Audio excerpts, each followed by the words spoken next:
What's happening, fishing friends? Welcome to another episode. Today we are doing a little gear talk. I've had a bunch of people asking me, Debo, is there any new rods, reels, line, anything that you're trying out for the year? We'd like to know. So it also happens that about the same time I posted on YouTube asking what $100-ish spinning rod should I pick up for the year to go with the new reel that I got. And as I was thinking about it, I've got some stuff from last year that's sort of new, plus some stuff that I just picked up that's new to me and brand new to the market. So kind of a little bit of everything. I figure, you know what? Let's do a daggum good old-fashioned gear talk, because that's what we're doing.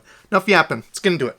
Okay, first up, we've got the new St. Croix Bass X rods. And I tell you what, both of these are new to me, pretty new to the market. Just came out, beginning of the year-ish, into last year. Really liking how these feel. I got the casting model. This is 7'1" medium, fast action. It's 10 to 17 pound line, up to 5/8 ounce lures. You will see that I happen to be fishing a chatterbait on this. Actually, this is the Thunder Cricket, kind of an under the radar chatterbait anymore. It's a little bit more subtle. I still like it. Still a really good vibrating jig, but that with that Yum sonar minnow on the back of it, the new 4-inch, I just unboxed those, and there's going to be a day of me fishing these. This, a couple others, I took them out on a trip yesterday and caught some fish. So you're going to see that coming up soon. But I paired this with the Zillion just for testing because I love the damn Zillion. I know it's not the the budget kind of $100-ish rod. I think these rods come in at like $110, $120, something like that. And I tell you what, for the price, man, I am really liking the casting rod. Decent sensitivity. I was able to feel the chatterbait. Feels good in hand. And I do have the old versions here to compare to them. So for this, I think this is going to be a top contender for one of those $100-ish rods, which is a series that I want to do again. Best like 50 to 100, best $100-ish, 150. I used to do stuff like that and it helped people out. So gotta bring some more of those back. But this is the casting rod. One thing I did notice that they changed that I actually really liked on the old version was the trigger. Now this is not uncomfortable or anything. Y'all know I like to finger my line. So I put my finger up here. I have my pinky finger behind the reel trigger. And with this, the reel nut is not one of those super rough like line. It does still have the lines on it, but it's pretty smooth. I actually like that because when I lay my finger here, like on the Dobbins, I don't love that reel nut. It's a little rough, not the most comfortable. However, I unfortunately think it's a downgrade over the old version. This was the old version, kind of that gross lime green. I like the new version, just more mild colors. But they used to have the EVA foam up here, and I freaking love that because you can sit your finger up here all day and do what you want. And they changed this trigger. It was like this flat, kind of skinny trigger. I loved it. So for me, I personally don't like that change. This one was more comfortable in hand, the old one. The new one's not uncomfortable. This was just better to me. So overall, I wish they would have kept this for sure. This would have been even better, but that's okay. Rod's still comfortable. I still really like it. It felt good fishing it. And I also noticed that the first couple guides here do actually have guides in them. I don't know, these are probably like an aluminum oxide guide, but speaking of the butt of my rod's hitting stuff back here. But as you move up, they are just stainless steel inserts. Now, to me, that's not a huge deal. And actually, I've talked about this before for bank fishing. When I have my rods laying up like this and the wind accidentally blows them or I knock them down or something, I have broke guides, multiple guides doing that where they get knocked over and fall on the concrete. And I used to say, Debo, you're an idiot. Just lay them on the ground. Yeah, one would think so. You would learn from it. But, throwing these in and out of the truck and stuff, I don't necessarily mind the stainless steel guides. The only thing I will say is if you use full braid and you fish places where there's like sediment, muddy, kind of rocky, silty stuff, rivers, creeks, even some lakes can be that way. If you fish braid, the braid will gnaw at those stainless steel inserts. Usually it's always going to be the tip, and it's not the braid itself, it's all that stuff that gets stuck in it, that silt, that sandy stuff. It's essentially like a line of sandpaper going through those guides, and I've had multiple rods that have been basically torched because of that. And you can see as I bring this down here, the tip is still just stainless steel. So that's what's going to get the grooves in it. That's where the line's riding on it when it comes in. So I would say if you're somebody who fishes straight braid, I would maybe steer away from that, especially in those really silty conditions. But I'm throwing fluorocarbon on it, so it doesn't matter to me. Now, I also picked up the spinning version. And man, these rods, I'm telling you, I think these are going to be some really good ones for folks in that price range, $100-ish, $120. Everything is super comfortable here. Probably one of the most comfortable spinning rods I have. Usually I'm a pinky behind the reel. Sometimes all fingers in front of it, all fingers in front of the reel there. Like if I'm doing really finesse stuff and really trying to feel, but most of the time, pinky behind it like that and holding it. And I don't like a whole bunch of stuff up here. I don't like a bunch of foam. I don't like this to be big and buffed up. I like this just small, streamlined. And to me, this is probably, thinking off the top of my head, one of my top 2, 3 most comfortable spinning rods to hold. Now the reel nut is back here, which I don't mind. However, the old version of these had a problem, and that was something that a lot of people had, that when you would tighten this, now let's see if mine still does it. I don't have a reel on it. Nope, still does it. See, as you're tightening this, watch. It just goes over. It's not that I stripped it. Everybody's been having this problem on these, or I shouldn't say everybody, a lot of people, where that nut would just strip back there. Now, supposedly they've fixed it on the new one. Again, this was the old green, lime green color. I didn't like it, kind of pukey looking. This was the 7-1 medium fast. Ouch. Yeah, that hook is sharp. That's from that little baby there. You're going to see it in action. Whew, still bleeding. Yep, same specs on this one. This is the 7-1 medium power fast action, rated up to 5/8 ounce. And I was throwing this 3/16 ounce craw right here. No, I didn't hook it inside. Always hook up behind. You don't ever want to have any hooks or anything in here sharp that are going to scuff up your like the inserts on this. Again, I think it's probably aluminum oxide, but I was throwing this little craw and it worked well. And again, same thing, the first couple do have inserts, but as you go up, including the tip, it's just stainless steel. So I know some people didn't like that. You know, could it be a quality thing where you run into, you know, issues with it? Maybe, but you know, I do go braid to a leader on this, so we'll see. I guess this will be a test. But honestly, I don't fish a ton of rivers and creeks and stuff, so I personally don't think it's going to be a big deal. A lot of the ponds and lakes don't have that here, but this is also one that is newer to all of you. I've showed it before, but it's the Shimano, get it so it's in view for you there, the Nasty Little Nasi. And this is, again, a $100 combo, or excuse me, a $100 reel on this combo. So basically a $200 combo. And for what I do and for what most people do, $100 rod, $100 reel, especially for spinning, you can do so much stuff. You've got a great little combo. Can you spend more than that? Absolutely. You know, spend what's in your budget. If you like to use high-priced gear, cool, that's your deal. But for me, you know, I feel like this can do a ton of stuff. You know, the old one was the one I had when I went up with the Monster Bass folks and caught that like 4.5 pounder on a little Ned rig. You know, 8 pound mainline fluorocarbon, 15 pound braid is usually what I go, 10 or 15 pound braid. It works, man. It's a great little combo. So there we go. You're going to see some more of this soon. Really excited about that rod. Okay, as we move over, the next one down, this is a new reel to me. This is the Shimano Sedona. They're revamping of it. Of course, the Sedona has been around for a while. I've also liked, what is it, the Sahara or Sienna? I've got an old one of those that I've had for quite some time. But Shimano makes great spinning reels, even up to the $100 price point. So far, all of them that I've tested, even the $50 neck save, man, they've all been money right on. This reel, I like it. This is originally when I was going to put on that Bass X, but I threw it on the Caden because I had this all ready to go first. Was taking it out. You'll see me fish this a little bit. But threw it on this, and man, this reel feels good. It's smooth. Again, I don't notice a huge difference from like this to the neck save. The neck save is supposed to be a little bit beefier. The Miravel does feel smoother than both of these, but at your price point, you're doing great with all of them. Each have little differences, and I'll probably do that in just a whole spinning reel Shimano from 50 up to whatever I have, the Miravel. I don't think I have anything over that. Just to kind of give a breakdown, but so far I've been really happy with the reel, and this is the cool new part. So this is the new No Fade braid from P-Line. I've got the 15 pound lime green on that one. They also make a black and then a moss green. What do they call it? Monster green. So all three of these are no fade. And the interesting thing is, so far as this is the only line that I've ever put on, I hold it between my fingers, that I didn't have residue on my fingers. Now, saying no fade, I mean, that's a pretty big claim. How long will it last without frayed? I don't know. If it goes forever, cool. The big thing that they've talked about is, unlike, you know, most braids when they're made, which I honestly don't really care if they fade. Sometimes I've done the marker thing. Sometimes I don't even really care. I don't use a ton of braids, so I'm probably not the best guy to ask. But, you know, if I'm frogging or flipping, you know, stuff in heavy cover, I'll just run straight braid, but it's usually in dirty water. So, I don't know that it makes a big difference.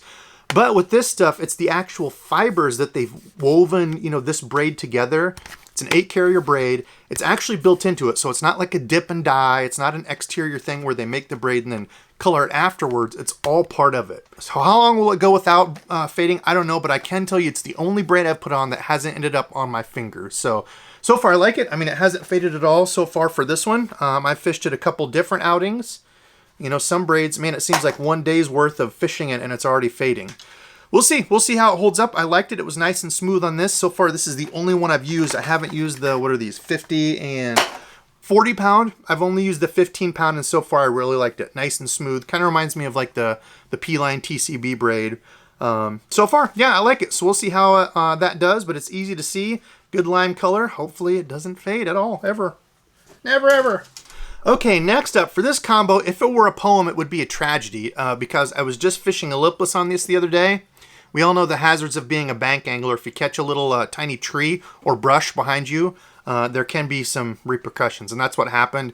Got caught, I flipped it forward, it broke off midair, went flying out, I donated it to the pond, and as you can see, the bird nest is still intact here. But that's an old reel. That's the Shimano 70 Corrado. I really like that reel. Good little small finesse reel, nice and small in hand. But what I want to show you is this, and this is actually one of the few things from iCast last year, 2023, I was excited about. When I saw these, I thought, man, those look pretty nice. I want to try them. I haven't got any new loose rods in quite some time, so I bought this one. It's the Custom Light. This is the 610 medium, moderate fast, rated for lures up to 5/8 ounce. Picked this one up thinking, man, I could use this for like some topwater, some jerkbait, some crankbait type stuff. So kind of a do-it-all type deal I'm going to be looking at. Hopefully this one will be able for that. Once I got it, it's maybe not as soft as I thought. So I don't know that I'm going to like it for jerkbaits and stuff. I'll give it a go. We'll see how it works out. But I can tell you it does have the woven Win grips that I really like. Those feel good. I don't know that they feel a whole huge different from like the regular Win stuff. Some people don't like Win, some people do. So far I've had good luck. I have had one that started to like pull away, kind of chip away from it, but it's still all completely good. So I don't know. We'll see what happens with this. I do really like, yes, EVA up here. So if you finger your line there, it's nice and comfortable to rest it on.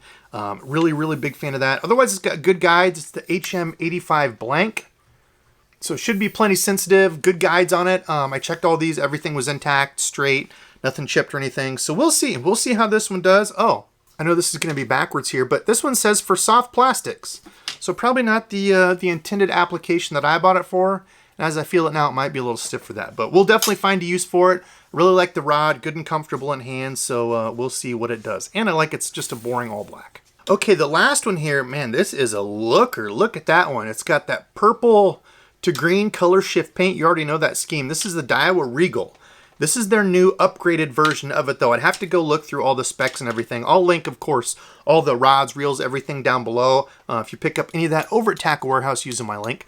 Little bit comes back to me, so I can do more giveaways, pick up more gear just like this. I appreciate everybody that uses it. It helps me out. But the reel, I really like the reel. Got to use it the other day, was throwing this that you just saw. That's the new Great Lakes Finesse Underspin that I really liked with the little Scottsboro swim bait on there. You saw that in the unboxing. Really like the reel. Now I noticed this is the 2500 size and they put the T-knob on it, which normally I'm kind of I like it on this one. Feels good. What I don't necessarily like is I also picked up, because I think this is a $60 reel, I wanted kind of a budgetish rod to go with it, and I've already got this in the casting. You can see this, probably one of the top 2 or 3 favorite budget casting rods. It's the Daiwa Iridex, as you can see there. 7-foot medium light, and this is what? They say 4 to 10 pound line up to a 1/2 ounce lure, which it's kind of soft, and the other Iridex, the casting rod, runs a little soft too, so I don't know that I would go that heavy with it, but I got it for finesse stuff. I've got some 10 pound P-line TCB braid on here, nice and thin, and then I went to an 8 pound leader, kind of as a budget combo. Really thought I was going to like this. Like I said, I like minimal here. I don't like a whole bunch of extra stuff, you know, big pieces or anything in the way. This one's just odd. You've got this piece here that kind of gets stuck in your hand, so it's like, I don't really know where or how I'm supposed to hold this. Like I said, usually my pinky's behind it, but my palm kind of rubs inside there. I don't love it. Now, I like the action, but like I said, it was a little soft. And with these hooks, on these and some of the other Ned Rig hooks, they're a small wire hook, so you don't want to try to be overpowering the fish. You want to let the softness, the give of that rod, take that impact so you're not, straightening out the hooks. So I liked it for that. Catching fish on it, casting it and everything, all that was good. I just don't love the grip section. To me, that should be flat, like the Bass X. They should have something here where this is just kind of one piece. This, I think they made it maybe so your hand's supposed to fit down in there. I don't have super big hands, so it's not comfortable. So I don't know. I kind of went back and forth on holding it. Not my favorite deal here, but the reel, I do like it. It's a pretty reel, probably one of the coolest paint schemes. Does pretty reels matter? No, absolutely not. But it kind of is a throwback to the old, like the Corrado 200Es that had the cool paint. This one, you can't really see it, but it's got the flake, the glittery looking stuff in it. Just a cool look to it. I mean, you could polish up an old rusty car and put nice paint on it. Doesn't mean it's going to be good and working inside. No, but For looks good. Otherwise, performance so far has been good. I've only been able to use it on one outing, but I like the reel. I've got the old one. Actually, take a drink. Because the old reel I got at a Gander Mountain walk through the door event where they were selling for like 29 bucks, 30 bucks. So I have the old one of this. It's a 2000 size. It's on my little finesse ultralight setup, and I've loved it. Dad and I were actually just talking about that. We went out together and got skunked. So no video from it because we couldn't catch any fish, but we got to hang out and talk. It was a good time. He was saying how much he liked this reel. He's like, man, remember when Gander Mountain used to be around? I sure do. So it was good talking, but yeah, like the reel a lot. It'll be interesting to see how the upgraded version does. So comment below. Let me know, out of all the rods, reels, kind of stuff I showed you, no new baitcasters, right? Oh, well, yes, actually I do. Not new per se, however, new to me, because you've already seen me using one of these, the Abu Garcia, the Revo Gen 5. I'm going to do a whole lineup breakdown on these because I've got some of the old Gen 3s, the Gen 4, Gen 5 Revos, and so far I think this is an awesome reel. I think this is going to be their flagship, you know, the popular one in the group. Some of the reels, the lower end ones, I question. I don't get the pricing on them. The Revo X I don't like as much. Spoiler alert for that one. But this SX is my favorite out of the bunch. I've got the STX as well, the new version, and it is nice. But for the money, I think this is going to be the one. So I've already got one of these. I actually picked up another one, found them on sale. Super smooth. One thing I will say, hear the little clicking in there? It's the brakes. Doesn't affect performance. I just noticed they're a little louder because when you pop it open here, these feet are free floating. So that could be a good thing or a bad thing. I mean, that might annoy some people, but castability on this thing is freaking awesome. It's good and smooth, and I know I've showed you this before, the handle knobs. They didn't put sissy little handle knobs on there like some of the Daiwas, which I absolutely hate. This one comes good smooth. Just the brakes, a little noisy on there for those moving, but otherwise, dang sweet reel. So that'll go on a rod. Otherwise, that's about all I've got. I haven't gotten a ton of new baitcasters and stuff. So comment below if there's some other gear. If there's a rod, reel, line, anything you want to see me test for the year, comment below and let me know. I'll be doing more of these. Like I said, some more of the guides, like $100-ish rods and reels that I've liked and used, you know, maybe up to $200 combos, something like that. Any sort of video ideas, comment below and let me know. But otherwise, I need to edit. Thank you all for watching, and until next time.